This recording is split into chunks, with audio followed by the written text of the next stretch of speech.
Welcome to social. Cinema एक बहुत ही powerful medium है जिससे हम आज भी बहुत कोरिलेट करते हैं। कई फिल्मों के कैरेक्टर्स इतने इंस्पायरिंग होते हैं कि हमारी लाइफ में भी वो एक पॉजिटिव इम्पैक्ट छोड़ जाते हैं, और वैसे ही कुछ नेगेटिव कैरेक्टर्स होते हैं जिनसे कुछ लोग इंस्पायर होकर गलत काम करने लग जाते हैं। इस वीडियो में हम आपको 10 ऐसी फिल्म्स के बारे में बताएंगे जिनकी स्टोरी या कैरेक्टर से इंस्पायर होकर लोगों ने रियल लाइफ में क्राइम्स कमिट किए हैं। तो आपसे रिक्वेस्ट है कि इस वीडियो को आप एंड तक जरूर देखें। मैं इसलिए हत्या कर रहा था, मुझे नाम चाहिए। क्या नाम चाहिए? बस डॉन बनना। मुझे 5 मर्डर करने थे इकट्ठे। 5,95,000 में हज्जी इस्तकार प्रॉपर्टी डीलर मारा था मैंने। 100 हो गया मुझे इस चीज का, बदमाशी का। खलनायक देखे जी। तो क्या संजय दत्त बनना चाहते हैं? संजीदा दी हूँ जी मैं। 10 अक्टूबर रात के 10 बजे बल्लू तुम्हारी जेल से फरार। नंबर 1, डर। फिल्म में जैसे हम शाहरुख के कैरेक्टर को वन साइडेड लव में देखते हैं, जहां किरण को पाने के लिए वो उसे किडनैप कर लेता है। शाहरुख के कैरेक्टर को देख के कई लोगों ने उसी तरह की हरकतें की। जहां सबसे ज्यादा सिमिलर केस दिल्ली से आया, जहां एक देविंदर नाम के लड़के ने स्नैपडील में काम करने वाली दीप्ति को पहली बार देखा और उसके बाद से ही वो उसे स्टॉक करने लगा। फिल्म डर में जैसे हम राहुल को किरण का पीछा करते देखते हैं, वैसे ही ये लड़का भी पूरे 1 साल तक दीप्ति को स्टॉक करता था और उसकी सारी मूवमेंट्स को नोटिस करता था। ये शाहरुख खान की जो फिल्म है डर, ये इसने एक्सेप्ट किया है। वो इसको अपने आसपास पाता था, उस कैरेक्टर को अपने आसपास, कि मैं इसी टाइप की कुछ जिंदगी जी रहा हूँ और मैं इसको कर ले जाऊंगा। इसको अपने उस पर पूरा भरोसा था, कॉन्फिडेंस था बिल्कुल। ये जो साइकिक डायमेंशन है चौंकाने वाली है, लेकिन जो इसके सूत्र हैं, जो इसका इतिहास है, उससे पूरी तरह सुसंगत बैठता है। नंबर 2, बंटी और बबली। फिल्म की कहानी सबको याद होगी, जहां अभिषेक बच्चन और रानी मुखर्जी बंटी और बबली के कैरेक्टर्स में नजर आते हैं। फिल्म में दोनों चालाकी से लोगों को बेवकूफ बनाकर उनसे पैसे लूटा करते थे और अपना लैविश लाइफस्टाइल जीते थे। बंटी और बबली की कहानी ने एक नहीं बल्कि कई कपल्स को क्राइम करने के लिए इंस्पायर किया है, जिनमें से एक केस दिल्ली का था, जहां एक हस्बैंड वाइफ लोगों के पैसे लूट कर भाग जाया करते थे। पुलिस ने जब उन्हें 2013 में अरेस्ट किया तो पता चला कि उन्हें ये सब करने का आइडिया बंटी और बबली फिल्म देख के आया था, जहां उन्होंने कन्फेस किया कि फिल्म देखकर उन्हें रियलाइज हुआ कि एक कपल पे कोई भी शक नहीं करता, जिसकी वजह से वो आसानी से लोगों को लूट लेते थे और पुलिस के चेक पोस्ट पे अपने आप को हस्बैंड वाइफ बताकर निकल जाया करते थे। अरेस्ट होने के बाद दोनों को जल्द ही बेल मिल गई और उन्हें 2 साल तक दिल्ली में आने से बैन कर दिया गया। कोई और होता तो शायद जेल जाने के बाद क्राइम्स करना बंद कर देता, पर दिल्ली से जाने के बाद इस कपल ने दूसरी सिटीज में जाके भी क्राइम्स किए और पुलिस की रिपोर्ट के मुताबिक उनके खिलाफ 23 केसेस फाइल किए गए। 2016 में जब इनकी दिल्ली आने की ज्यूरिसडिक्शन खत्म हुई तो वहां भी उनके खिलाफ कुछ केसेस फाइल हुए और एक टिप ऑफ के बाद सो कॉल्ड बंटी को पकड़ लिया गया, पर बबली को पुलिस आज भी नहीं ढूंढ पाई है। नंबर 3, दृश्यम। अजय देवगन स्टार दृश्यम एक बहुत ही इंटेलिजेंट थ्रिलर है, जहां फिल्म का प्रोटैगनिस्ट सिनेमा से इंस्पिरेशन लेके एक डेड बॉडी को छुपा देता है और एंड तक पुलिस को उसके क्राइम का पता ही नहीं चलता। फिल्म की स्टोरी के जैसे ही इंदौर में इंसिडेंट हुआ, जहां जगदीश कटोरिया नाम के एक पॉलिटिकल लीडर ने एक लड़की का मर्डर कर दिया और बाद में उसकी बॉडी को कहीं छुपा दिया। फिल्म में जैसे अजय देवगन अपने बैकयार्ड में कुत्ते की बॉडी को बरी करता है, वैसे ही फिल्म से इंस्पिरेशन लेकर इस आदमी ने भी एक कुत्ते की बॉडी को दफना दिया था, जिससे वो ये प्रूव करना चाहता था कि पुलिस इन पे बेवजह शक कर रही है।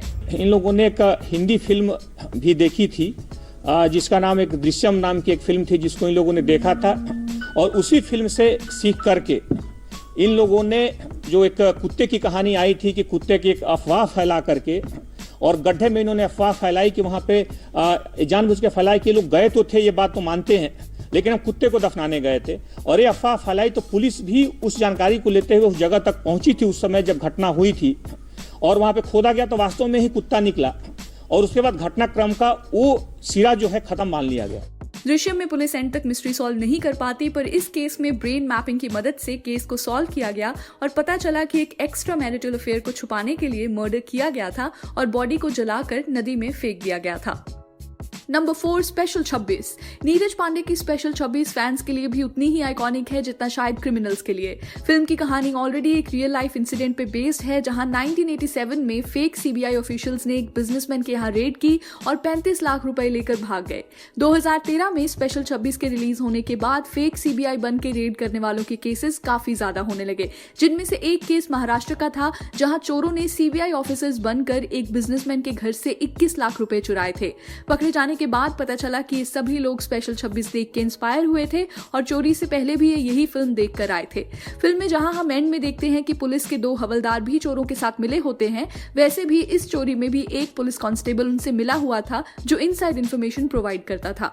अपने आप को इनकम टैक्स के अधिकारी, सरकारी अधिकारी बताते हुए दरवाज़ा खोलने को बताया। उन्होंने बोला कि उनको ये जानकारी थी कि कुछ अवैध रूप का संपत्ति उनके पास है, काला पैसा उनके पास है, और अगर वो जानकारी नहीं देंगे तो उनके ऊपर कार्रवाई की जाएगी, अरेस्ट की जाएगा। पैसा उन्होंने उनका जमा किया। उसके बाद लगभग जो फैमिली के 4 मोबाइल से, सारे हाई एंड मोबाइल्स, लगभग 1-1.25 लाख के मोबाइल्स है, वो भी उन्होंने लिए, वो तुरंत बंद कर दिए। कुछ देर बाद जब उनको पता चला कि हमारे पास कोई भी किसी भी तरह का कोई कागजी मेमो या पंचनामा की कोई प्रत नहीं है, कोई फोन नंबर नहीं, हमारे भी मोबाइल नहीं है। ऐसे ही एक और केस की बात करें तो हैदराबाद के मुथूट फाइनेंस बैंक में एक ग्रुप ने सीबीआई ऑफिसेज बनकर बैंक में एंट्री की और कहा कि हमें इन्फॉर्मेशन मिली है कि कस्टमर आपके बैंक में गोल्ड रख के गया है जो उसने ब्लैक मनी से खरीदा था। ये ग्रुप इतना प्रोफेशनल था कि अपने आने से पहले इन्होंने एक फेक ट्रैफिक कॉप को बैंक में भेजा जिसने इन्फॉर्मेशन लीक कर दी कि आज सीबीआई वाले आपके ऑफिस में आने वाले हैं, जिससे मैनेजमेंट को ये बात सच लगने लगी और सब मेंटली प्रिपेयर्ड हो गए। फिर जब कुछ देर बाद ये लोग सीबीआई बनकर आए तो फेक गवर्नमेंट नोटिस दिखा आराम से इन्होंने 40 kg ऑफ गोल्ड बैंक से ले लिया और बैंक वालों को जरा भी आइडिया नहीं हुआ कि ये लोग नकली सीबीआई हैं। फिल्म के एंड में जैसे हम देखते हैं कि एक पूरा ग्रुप सक्सेसफुली चोरी करके चला जाता है और पुलिस उन्हें पकड़ नहीं पाती, वैसे ही इस चोरी में भी ये ग्रुप आज तक पकड़ा नहीं गया है। Number 5, Hindi medium. फिल्म में जहां हम एक फैमिली को अपने बच्चे के एडमिशन के लिए अपना फाइनेंशियल स्टेटस छुपाते हुए देखते हैं, वैसा ही कुछ दिल्ली के इस बिजनेसमैन ने किया। अपने बच्चों को स्कूल में एडमिशन दिलाने के लिए इसने EWS कैटेगरी में फॉर्म भरा, जहां फेक ID लगाकर अपना एड्रेस एक स्लम में बताया और अपनी ईयरली इनकम 67,000 रुपीज बताई। रियलिटी में इसकी इनकम करोड़ों में थी और ये हर साल 4-5 लाख रुपए टैक्स भी भरता था। कई सालों तक इस बात का भी किसी को पता नहीं चला, पर अपने दूसरे बच्चे के एडमिशन के लिए जब ये स्कूल पहुंचा तो इसकी सारी प्लानिंग अथॉरिटीज को समझ आ गई। इसने एक फर्जी EWS सर्टिफिकेट बनाया, फर्जी इनकम सर्टिफिकेट बनाया, उसके अलावा फर्जी रेजिडेंस प्रूफ बनाया और अपनी जॉब भी इसने, जो एक MRI सेंटर है उसका एक एम्प्लॉय के नाम पे बताई। इसमें इन्वेस्टिगेशन में ये भी आया है कि पिछले 8 सालों में लगभग 23-24 बार विदेश यात्रा कर चुके हैं, जो कि एक EWS कैटेगरी का व्यक्ति नहीं कर सकता। फिल्म में जहां हम शाम के बच्चे के एडमिशन को रिजेक्ट होता हुआ देखते हैं, वैसे ही इस आदमी की वजह से असल में एक गरीब बच्चे की अपॉर्चुनिटी छिन गई। हमने लगातार 3 साल से उसमें अपने बच्चों को एडमिशन करने के लिए ऑफलाइन और ऑनलाइन दोनों हमने अप्लाई किया, लेकिन आज तक हमारे बच्चों का एडमिशन नहीं हो पाया। नंबर 6, घोसला का घोसला। फिल्म में जहां हम देखते हैं कि कैसे फेक पेपर वर्क के थ्रू एक प्रॉपर्टी डीलर किसी भी प्रॉपर्टी को टेक ओवर कर लेता है, वैसे ही सिमिलर तरीके से दिल्ली में लोगों को प्रॉपर्टी बेची गई। ये लोग DDA यानी दिल्ली डेवलपमेंट अथॉरिटी के ऑफिशियल प्लॉट्स को बेचने का दावा करके लोगों के पास जाते थे और उनको नकली पेपर वर्क दिखाकर ये कहते थे कि हम आपको ये प्लॉट गवर्नमेंट रेट पर बेच रहे हैं।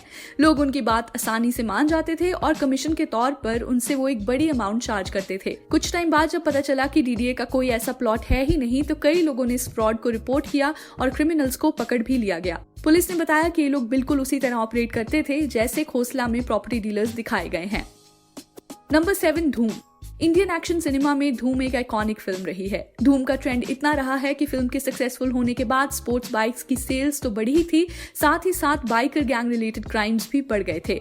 धूम में जहां जॉन इब्राहिम और उनकी गैंग एक वॉल को ड्रिल करके कैसीनो का सारा पैसा लूट लेती है, वैसे ही फिल्म से इंस्पिरेशन लेके केरला में भी एक गैंग ने बिल्कुल इसी स्टाइल से रॉबरी प्लान की, जहां उन्होंने बैंक के साइड वाले शोरूम से ड्रिल करके रास्ता बनाया और 8 करोड़ रुपए चुरा लिए।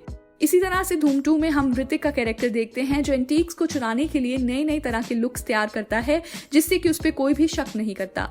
ऋतिक के कैरेक्टर से इंस्पिरेशन लेते हुए ही 28 साल के विनय परमार ने भी एंटीक्स को चुराना शुरू किया, जहां दिल्ली के हैंडीक्राफ्ट म्यूजियम में पहले उसने एज ए गवर्नमेंट रिसर्चर के तौर पे एंट्री ली और कई हफ्ते तक वो रोज वहां आया करता था, जिसके बाद वहां के स्टाफ को भी लगने लगा कि ये जेन्युइनली एक गवर्नमेंट एम्प्लॉय है।